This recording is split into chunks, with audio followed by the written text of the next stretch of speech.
მოგესალმებით კვლავ მეგობრებო. ესე იგი ბიოლოგიის მეშვეობით გამოვიკვლიეთ, ესე იგი ჩვენ გურიკას ამბავი და ბიოლოგია არის ეს საშუალება, რომლითაც იკითხები შენს შინაგან ხმას, რომელიც არის საერთო სულთან კავშირში და რომელიც გეუბნება გაწვდის ინფორმაციებს. ასევე ამით იკვლევენ წყლის ადგილმდებარეობებსაც, ჭეებს და ასე შემდეგ. ამ ბიოლოგიის გამოყენების უნარი ყველას არ აქვს, მეგობრებო, არ გეგონოთ რომ ეხლა თქვენ იყიდით ამას და გამოიყენებთ ჩვეულებრივად, ზოგთან საერთოდ არ რეაგირებს, მაგალითად ჩემს მეუღლესთან და რამდენსაც ხელში დაუჭერია, არავისთან არ რეაგირებს. ვინც მე მინახავს ჩემს წინ გარდა ჩემი მეგობრებისა, რომლებიც მედიალურ საქმეებს აწარმოებენ და მედიუმები არიან, ესე რომ ვთქვათ, მედიუმი იცით რაც არის, ხო მე პირველად გავიგე ეს სიტყვა ქართულში და ამიტომ შეიძლება ყველა მარიცის, მედიუმი არის ის ადამიანი, რომელიც კავშირშია ამიერ და იმიერ სამყაროსთან. ჩვენ გვითხრა ბიოლოგიამ, რომ გურიკა არის ცოცხალი, გურიკა არის ბერად აღკვეცილი ამ ბიოლოგიის მეშვეობით, მე ვსაუბრობ ამ ბიოლოგიაზე დაყრდნობით. გურიკა არის ბერად აღკვეცილი, გურიკას ამბავი იცოდნენ მამიდის ოჯახის წევრებმა და ყველა იმ ჯგუფის წევრმა, რომელიც იქ იყო, არ იცოდა ეს ამბავი, ანუ ყველა არ არის გარეული ამ საკითხში. გარეული არის გურიკას ის უშუალოდ ვინც ორგანიზება გაუკეთა ამ ექსკურსიას და გარეული არის ასევე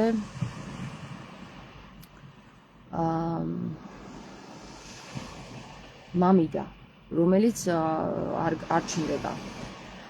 ესე იგი, ასევე გამოირკვა ამ ბიოლოგიის მიხედვით, რომ კახა, რომელიც მოხსენიებულია, ესე იგი ამ საკითხებში, კახა იგივე ალბათ ძაგანა, რომელსაც ეუბნება სავარაუდოდ ერთი და იგივე პიროვნება არის, ძაგანი და კახა. ძაგანა იძულებით არის ამ საკითხში ჩათრეული. ანუ კახა, თუ ძაგანა კახა არის, ესე იგი ბიოლოგიის მეშვეობით კახა არის ამ საკითხში ძალით ჩარეული. მოდი მივანდოთ ეს საკითხი გურიკას ამბავი უკვე გამოძიება კარგად მუშაობს, ძალიან კარგია, მიუხედავად იმისა, რომ მეწყერი არ ჩამოწოლილა, კარგია, რომ გამოკვლევები მიმდინარეობს ახლა იქ და ავიდა ჯგუფი და იკვლევს. თუმცა სოფელი ამბობს, რომ იქ მეწყერი არ ჩამოწოლილა, თუმცა მაინც კარგია, რომ გამოირიცხოს ის საკითხი, რომ მეწყერში არ მოყოლილი გურიკა. და შემდეგ სხვანაირად გაგრძელდება ეს გამოძიება და ბიოლოგიამაც დაგვიდასტურა, რომ გურიკას იპოვია ცოცხალს. ცოცხალია, ფიზიკურად ცოცხალია გურიკა. ეხლა მომწერეს მე და მთხოვეს, რომ იქნებ ჩემი ნათესავი ილიას ამბავიც გამოიკვლიოთო. აი აქ მწერენ, აი აქ მომწერეს და ასევე ჩემ Facebook გვერდმა ამოაგდო ილია ფილფანის ამბავიც და სავარაუდოდ ეს ადამიანები უკვე დიდი ხანია, რაც 2007 წელს არის ერთი დაკარგული და ეს ფილფანი არის, თუ არ ვცდები, კოვიდის პერიოდში დაკარგული და ამათზეც მინდა ვკითხო, მეგობრებო, ბიოლოგიას, რადგან თუ ადამიანს შეგვიძლია დავეხმაროთ, იქნებ რამენაირად დავეხმაროთ. მე არ ვიცნობ ამ ადამიანის არც მშობლებს, არც ნათესავებს, უბრალოდ მოვიდა ჩემთან ეს ინფორმაციები და მე ვცდილობ, რომ ამ ადამიანებს დავეხმარო ბიოლოგიით. და მოდი ახლა დავიწყოთ გამოკითხვა ბიოლოგიის მეშვეობით ფილფანის ამბიდან. აი ესე გავაკეთებ აქ ესეც იმას. ну, რაც მე ფილფანზე წავიკითხე, ეს ბავშვი 13 წლის ასაკში, როგორც ჩანს, მამასთან უთანხმოება მოუვიდა, ველოსიპედით გავიდა სვანეთში, ერთ-ერთ სვანეთის რომელიღაც სოფელში და აღარ დაბრუნებულა. ეძებეს, მაგრამ ვერ იპოვეს. მოდი ახლა ვკითხოთ გეოლოკაციას. არის თუ არა ფილფანი ილია? არის თუ არა ფილფანი ილია? ფიზიკურად ცოცხალი? მე ძალიან მიჭირს ამ კითხვის დასმა, იმიტომ რომ ჩვენ არ ვიცით ახლა რა კითხვაზე გაგვეცემა, ანუ რა პასუხი გაგვეცემა და ძალიან ნერვიულობ, იმიტომ რომ ძალიან მინდა რომ ცოცხალი იყოს.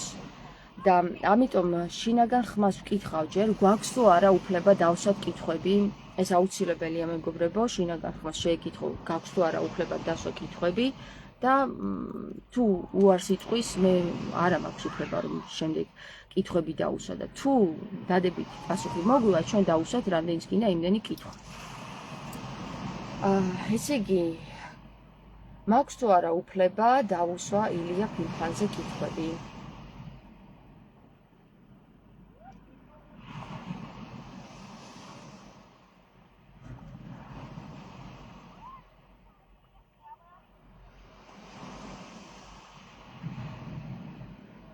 არა. არ მაქვს უფლება. მოდი მრავლობითში არა. მაქვს თუ არა უფლება დავუსვა ილია ფილფანზე ერთი კითხვა?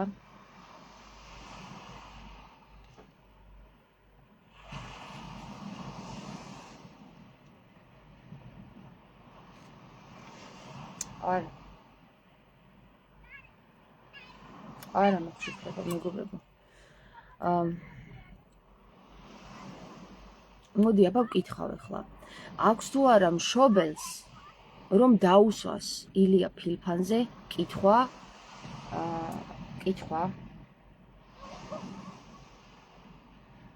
აი, მშობელს აქვს უფლება, მეგობრებო.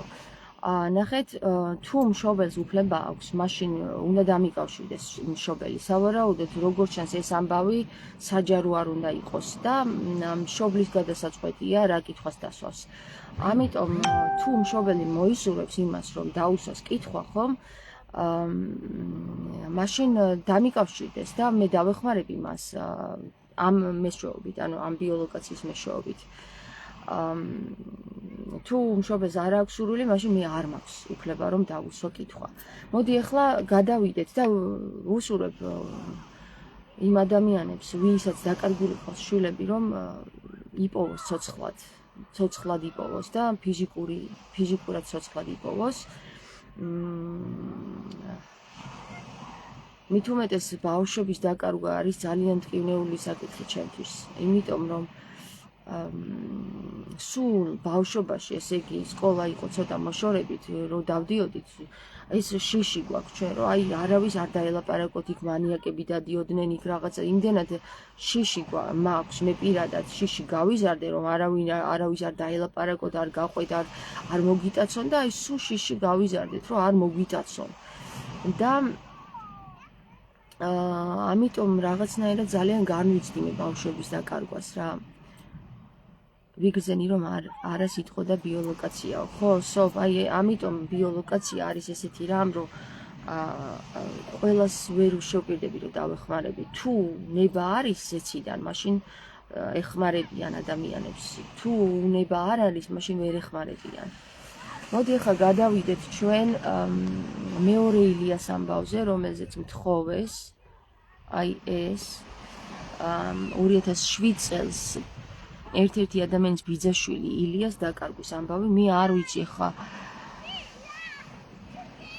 როგორ დაიკარგა ეს ადამიანი, რამდენი წლის არის, ბავშვია, კაცია, არ ვიცი ვინ არის, მაგრამ რა მონაცემიც მაქვს, ისევ ვკითხავ მაშინ.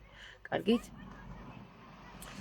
მაქვს თუ არა უფლება 2007 წელს დაკარგული ილიას საკითხის გამოძიების დასთან დაკავშირებით დაგისვა კითხვა?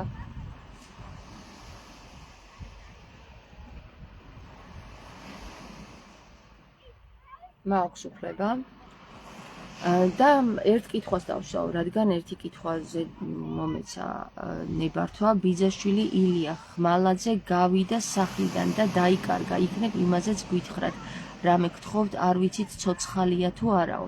მაშინ დავსვავ კითხვას, არის თუ არა ილია ხმალაძე ცოცხალი? აი ამას დავსვავ, ხო? ერთ კითხვას დავსვავ. ილია ხმალაძე, რომელსაც მთხოვენ რომ გამოვიძიო ცოცხალია თუ არა. ცოცხალია? ფიზიკურად ცოცხალია?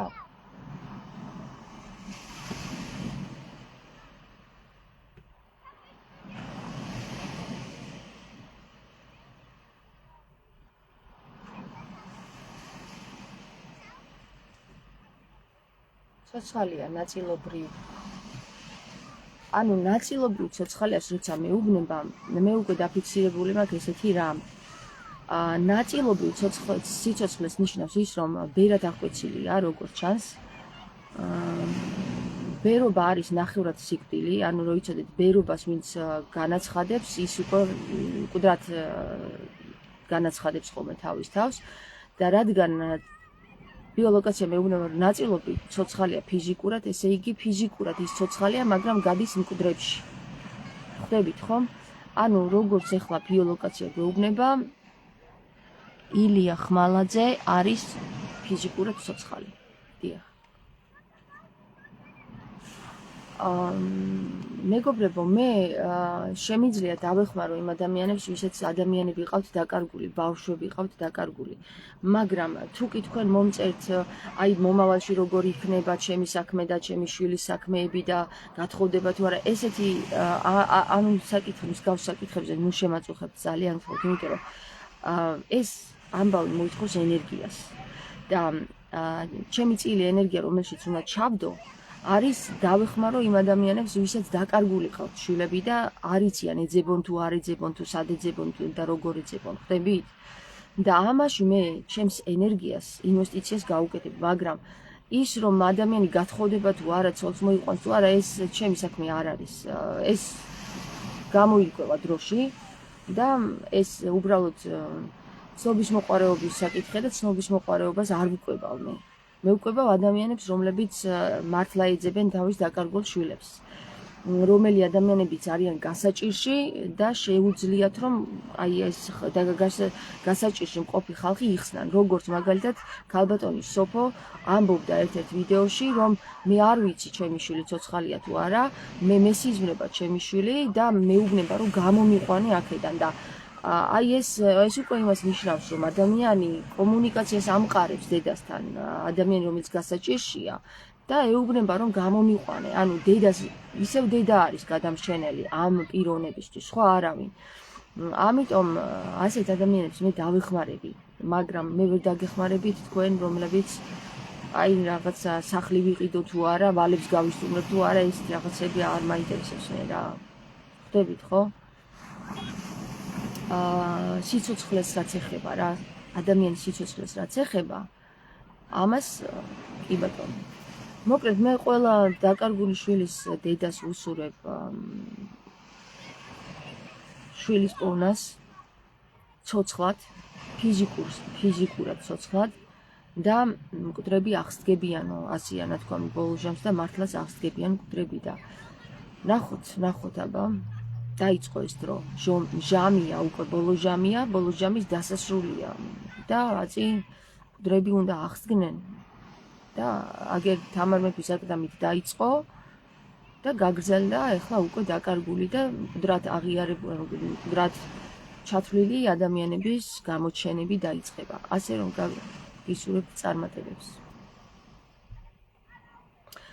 მოდი იცით რა, წარმატება თვითონ რაღაცნაირი წართან არის კავშირში რა და გისურვებთ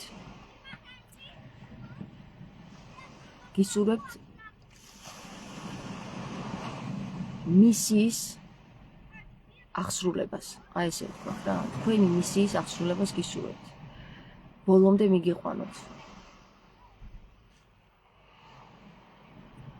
აბა ბედნიერ დღეს გისურვებთ.